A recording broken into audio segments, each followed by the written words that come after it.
Assalamualaikum warahmatullahi wabarakatuh. Perkenalkan, nama saya Haja Sophia dari kelas BC91, ingin menjelaskan tentang mind mapping yang saya buat mengenai materi-materi yang ada di mata kuliah profesi keguruan. Baiklah, pertama, hakikat profesi keguruan. Profesi sendiri berasal dari bahasa Latin, yaitu profesio, yang mempunyai dua pengertian, diantaranya adalah janji serta pekerjaan.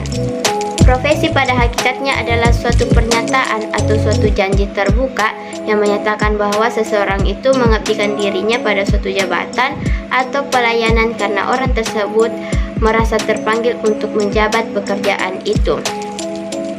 Terus, profesional memiliki dua makna. Yang pertama, mengacu kepada sebutan tentang orang yang menyandang suatu profesi, dan yang kedua, mengacu kepada sebutan tentang penampilan seseorang dalam mewujudkannya untuk bekerja sesuai dengan profesinya. Selanjutnya itu profesionalisme adalah suatu pandangan bahwa suatu keahlian tertentu diperlukan dalam pekerjaan tertentu, yang mana keahlian itu hanya diperoleh melalui pendidikan khusus atau latihan khusus. Sedangkan profesionalitas adalah sebuah sebutan terhadap kualitas sikap para anggota suatu profesi terhadap profesinya, serta derajat pengetahuan dan keahlian yang mereka miliki untuk dapat melakukan tugas-tugasnya. Sedangkan profesionalisme adalah suatu proses menuju kepada perwujudan dan peningkatan profesi dalam mencapai suatu kriteria yang sesuai dengan standar yang ditetapkan. Selanjutnya adalah tugas, peran, dan tanggung jawab guru. Pertama, tugas. Guru sebagai pengajar atau instruksional. Guru bertugas merencanakan program pengajaran, melaksanakan program yang telah disusun, dan melaksanakan penilaian setelah program itu dilaksanakan. Kedua, sebagai pendidik atau edukator. Sebagai pendidik, guru bertugas mengarahkan peserta didik pada tingkat kedewasaan yang berkepribadian sempurna. Yang ketiga, sebagai pemimpin atau manajerial. Sebagai pemimpin, guru bertugas memimpin dan mengendalikan diri sendiri, peserta didik, dan masyarakat yang terkait menyangkut upaya pengarahan, pengawasan, pengorganisasian, pengontrolan, partisipasi atas program yang dilakukan. 4. Menyerahkan kebudayaan kepada peserta didik berupa kepandaian, kecakapan, dan pengalaman-pengalaman. Kelima, membentuk kepribadian yang harmonis sesuai cita-cita dan dasar negara bangsa Indonesia Pancasila. Keenam, menyiapkan peserta didik untuk menjadi warga negara yang baik sesuai Undang-Undang Pendidikan yang merupakan keputusan MPR nomor 2 tahun 1983. Ketujuh, guru sebagai perencana kurikulum. Guru menghadapi peserta didik setiap hari. Kedua yaitu peran. Yang pertama yaitu sebagai pengelola kelas atau learning manager. Hendaknya diwujudkan dalam bentuk pengelolaan kelas sebagai lingkungan belajar. Kedua, sebagai fasilitator. Guru sebagai fasilitator menyediakan fasilitas sehingga dapat menciptakan lingkungan pembelajaran yang aktif, kreatif, efektif, dan menyenangkan peserta didik. Ketiga, sebagai mediator, di mana guru hendaknya memiliki pengetahuan dan pemahaman yang cukup tentang media pendidikan, karena media pendidikan merupakan alat komunikasi untuk lebih mengefektifkan proses belajar mengajar. Keempat, sebagai inspirator. Guru dapat memberikan inspirasi bagi kemajuan belajar peserta didik. Kelima, sebagai informator. Guru dapat memberikan informasi perkembangan ilmu pengetahuan dan teknologi, selain sejumlah bahan pelajaran untuk setiap mata pelajaran yang telah diprogramkan dalam kurikulum. Keenam, sebagai motivator. Guru hendaknya dapat mendorong anak didik agar bergairah dan aktif belajar. Ketujuh, sebagai korektor. Guru bisa membedakan mana nilai yang baik dan mana nilai yang buruk, mana nilai positif dan mana nilai negatif. Yang kedelapan, sebagai inisiator. Guru harus dapat menjadi pencetus ide-ide kemajuan pendidikan dan pengajaran. Yang kesembilan sebagai evaluator, di mana guru dituntut untuk menjadi seorang penilaian yang baik dan jujur dengan memberikan penilaian yang menyentuh aspek ekstrinsik dan intrinsik. Penilaian pada aspek intrinsik lebih diarahkan pada aspek kepribadian peserta didik, yakni aspek nilai. Kedelapan sebagai supervisor, guru hendaknya dapat membantu, memperbaiki, dan menilai secara kritis terhadap proses pembelajaran. Yang ke-11 sebagai kulminator, di mana guru adalah orang yang mengarahkan proses belajar secara bertahap dari awal hingga akhir. Yang ketiga adalah tanggung jawab. Tanggung jawab pertama seorang guru yaitu tanggung jawab intelektual, di mana diwujudkan dalam bentuk penguasaan materi pembelajaran secara luas dan mendalam yang mencakup penguasaan materi kurikulum pada pelajaran di sekolah dan substansi keilmuan. Kedua, tanggung jawab profesi diwujudkan melalui pemahaman guru terhadap peserta didik, perencanaan dan pelaksanaan pembelajaran, evaluasi hasil, mengaktualisasikan berbagai potensi yang dimilikinya. Yang ketiga, tanggung jawab sosial diwujudkan melalui kemampuan guru berkomunikasi dan bergaul secara efektif dengan peserta didik, sesama kolega pendidik, tenaga kependidikan, orang tua, wali peserta didik, dan masyarakat sekitar.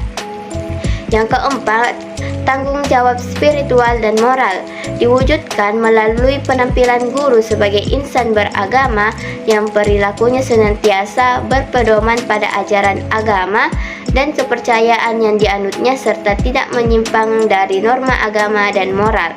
Dan yang kelima adalah tanggung jawab pribadi diwujudkan melalui kemampuan guru dalam memahami dirinya, mengelola dirinya, mengendalikan dirinya, dan menghargai serta mengembangkan dirinya dalam bentuk moral spiritual.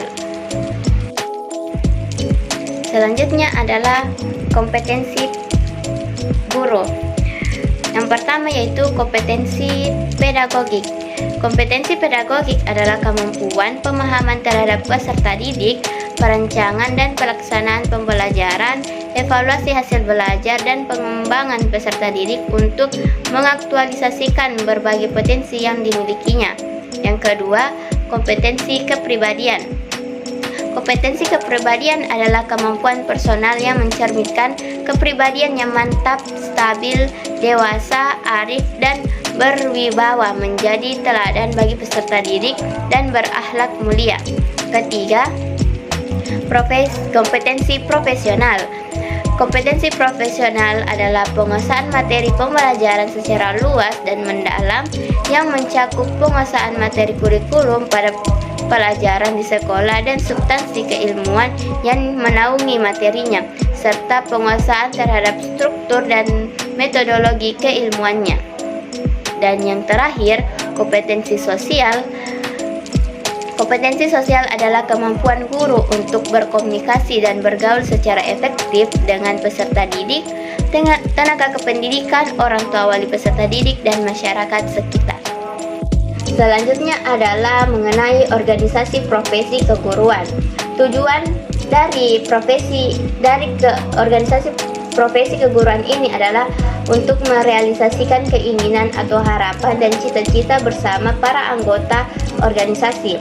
Adapun fungsinya yaitu pertama, pemersatu, kedua, peningkatan atau pengembangan, ketiga, perlindungan, dan keempat, perjuangan. Jenis-jenis organisasi profesi keguruan ada 6. Yang pertama, Persatuan Guru Republik Indonesia atau PGRI. Kedua, Persatuan Guru Nahdlatul Ulama atau Pergunu. Yang ketiga, Ikatan Guru Indonesia atau IG. Keempat, Persatuan Guru Seluruh Indonesia atau PGSI. Kelima, Federasi Serikat Guru Indonesia atau FSGI. Yang keenam, Federasi Guru Independen Indonesia atau FGII. Selanjutnya adalah kode etik profesi.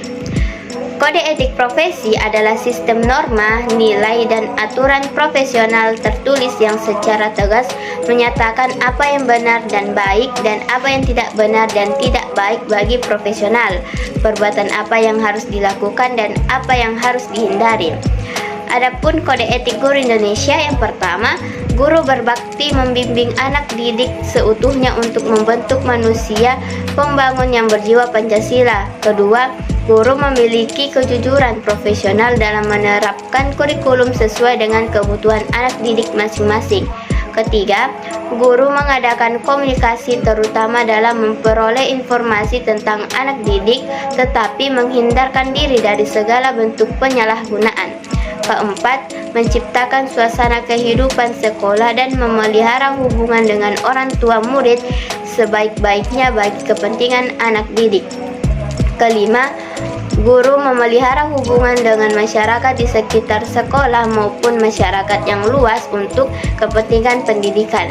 Keenam, guru secara sendiri-sendiri dan atau bersama-sama berusaha mengembangkan dan meningkatkan mutu profesinya. Ketujuh, menciptakan dan memelihara hubungan antara sesama guru baik berdasarkan lingkungan maupun di dalam hubungan keseluruhan. 8. Guru bersama-sama memelihara, membina, dan meningkatkan mutu organisasi guru profesional sebagai sarana pengabdiannya. Dan yang kesembilan, guru melaksanakan segala ketentuan yang merupakan kebijaksanaan pemerintah dalam bidang pendidikan. Selanjutnya adalah profil dan persyaratan guru. Profil guru dalam konteks profesional adalah seorang guru yang tidak hanya mengajar tapi juga mampu mendidik dan membentuk pribadi peserta didik yang baik, memiliki akhlak terpuji, menjunjung tinggi kejujuran dan bertanggung jawab terhadap tupoksinya serta ikhlas menjalankan kewajiban. Adapun ciri-ciri dari profil guru adalah sebagai berikut. Yang pertama, guru profesional harus memiliki landasan pengetahuan yang kuat. Kedua, guru profesional harus berdasarkan kompetensi individual. Ketiga, guru profesional harus melalui sistem seleksi dan sertifikasi. Keempat, guru profesional harus mampu bekerja sama dan berkompetensi yang sehat dengan sejawat. Kelima, guru profesional harus mempunyai kesadaran profesional yang tinggi. Keenam, guru profesional harus memahami dan memiliki prinsip-prinsip etik atau kode etik. Ketujuh, guru profesional harus patuh terhadap sistem sanksi profesi. Kedelapan, guru profesional mempunyai militansi individual. Yang kesembilan, guru profesional harus memiliki organisasi profesi. Adapun persyaratan dari guru dalam Undang-Undang Nomor 14 Tahun 2005 Pasal 18 dan Peraturan Pemerintah Nomor 19 Tahun 2005 Pasal 28 dan 29, persyaratan guru dibagi menjadi 5 kelompok. Yang pertama, persyaratan kualifikasi akademik. Kedua, persyaratan sertifikat pendidik. Ketiga, persyaratan kompetensi profesi yang diperlukan dalam melaksanakan tugasnya sebagai guru. Keempat, persyaratan kesehatan jasmani dan rohani. Kelima, persyaratan yang berkaitan dengan komitmen untuk mewujudkan tujuan pendidikan. Selanjutnya adalah tantangan profesi keguruan. Dalam konteks global, guru memiliki tantangan dalam upaya membangun keterampilan abad ke-21. Pada survei The Economic Intelligence Unit tahun 2018, ada beberapa tantangan yang dihadapi guru. Yang pertama, keterbatasan waktu dalam memenuhi kurikulum yang berstandar tinggi. Kedua, keterbatasan pelatihan. Ketiga, otoritas pendidikan yang secara ketat berfokus pada penguatan literasi dan numerasi. Keempat, kesulitan mengidentifikasi ragam keterampilan yang dibutuhkan pasar kerja. Kelima, dukungan yang minim dari baik manajemen sekolah maupun dunia bisnis. Keenam, persoalan motivasi. Dan yang ketujuh, masalah yang dihadapi profesi keguruan. Selanjutnya adalah masalah yang dihadapi profesi keguruan. Adapun masalah yang dihadapi profesi keguruan, yang pertama adalah pemetaan. Skenario pemetaan guru bisa dilakukan dengan cara menawarkan kepindahan kepada guru atau bisa dalam konteks minimal 3 atau 5 tahun ke depan. Pertama, pengangkatan guru PNS atau guru kontrak berdasarkan domisili. Kedua, menyiapkan putra-putri daerah terbaik kuliah di fakultas keguruan untuk dijadikan guru di daerahnya masing-masing. Kedua, tentang kompetensi. Hasil uji kompetensi guru atau UKG beberapa tahun terakhir menunjukkan kompetensi guru Indonesia rendah. Peringkat rendah Indonesia dalam beberapa peringkatan dunia tentang kemampuan siswa dalam bidang membaca, matematika, dan sains juga secara tidak langsung menunjukkan kelemahan kompetensi guru. Ketiga, perlindungan. Masih banyak guru yang masuk bui atau terluka karena tindakan mendidik kepada siswa. Guru sering menjadi korban kesewenganan kepada kepala daerah, yaitu mutasi ke sekolah lain tanpa alasan jelas atau pemberhentian sebagai kepala sekolah karena digantikan oleh guru pilihannya. Keempat, yaitu kesejahteraan. Ketidakadilan dirasakan guru honor dan guru swasta yang mendapatkan gaji tidak layak di bawah upah minimum regional atau UMR. Gaji guru Indonesia sangat beragam tergantung status dan kualitas sekolahnya. Guru PNS dan guru di sekolah kelas menengah cukup sejahtera, sedangkan guru honorer dan yang belum sertifikasi sangat tidak sejahtera. Selanjutnya adalah penilaian kinerja guru. Penilaian kinerja guru adalah penilaian yang dilakukan terhadap setiap butir kegiatan tugas utama guru dalam rangka pembinaan karir, kepangkatan, dan jabatannya. Adapun tujuan dari PKG ini adalah yang pertama mendasari kebijakan tentang promosi dan karir guru beserta penghargaan yang patut didapatkan. Kedua, sebagai indikator untuk menentukan tingkat kompetensi. Yang ketiga, meningkatkan kinerja guru dan sekolah yang meliputi efisiensi dan efektivitas. Keempat, memberikan jaminan agar selalu menjalankan tugas dan tanggung jawabnya serta bersikap positif dalam pembelajaran untuk mendukung prestasi peserta didiknya. Kelima, memberikan landasan untuk pelaksanaan program keprofesian berkelanjutan atau PKB. Keenam, menjadi landasan untuk menentukan keefektifan kinerja guru. Adapun syarat sistem penilaian kinerja guru, yang pertama yaitu valid, kedua reliable, ketiga praktis, dan prinsip yang menjadi dasar pelaksanaan dari penilaian kinerja guru yaitu objektif, adil, akuntabel, transparan, partisipatif, terukur, komitmen, berkelanjutan. Selanjutnya adalah pengembangan keprofesian berkelanjutan.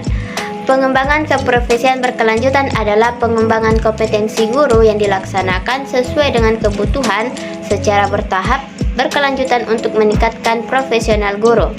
PKB dilaksanakan agar guru dapat memelihara, meningkatkan, dan memperluas pengetahuan dan keterampilan untuk melaksanakan proses pembelajaran secara profesional. Pembelajaran yang berkualitas diharapkan mampu meningkatkan pengetahuan, keterampilan, dan sikap peserta didik. Tujuan umum dari PKB ini adalah untuk meningkatkan kualitas layanan pendidikan di sekolah dan dalam rangka meningkatkan mutu pendidikan. Tujuan khusus dari PKB adalah meningkatkan kompetensi guru untuk mencapai standar kompetensi yang ditetapkan dalam peraturan perundang-undangan yang berlaku. Memutakhirkan kompetensi guru untuk memenuhi kebutuhan guru dalam perkembangan ilmu pengetahuan teknologi dan seni untuk memfasilitasi proses pembelajaran peserta didik, meningkatkan komitmen guru dalam melaksanakan tugas pokok dan fungsinya sebagai tenaga profesional, menumbuhkan rasa cinta dan bangga sebagai penyandang profesi guru, meningkatkan cita dan harkat martabat profesi guru di masyarakat, dan menunjang pengembangan karir guru. Selanjutnya yaitu komponen dari PKB. Yang pertama pengembangan diri, jenis kegiatannya yaitu diklat fungsional dan kegiatan kolektif guru. Kedua, karya inovatif, jenis kegiatannya yaitu menemukan teknologi tepat guna, menemukan atau menciptakan karya seni, membuat atau memodifikasi alat pembelajaran, peraga atau praktikum, dan terakhir mengikuti pengembangan penyusunan standar pedoman dan soal dan sejenisnya. Ketiga yaitu publikasi ilmiah. Jenis kegiatannya adalah presentasi pada forum ilmiah, publikasi ilmiah atas hasil penelitian atau gagasan ilmu di bidang pendidikan formal, publikasi buku pelajaran atau buku pengayaan dan pedoman guru. Itulah tadi penjelasan dari saya tentang materi-materi dari mata kuliah profesi keguruan.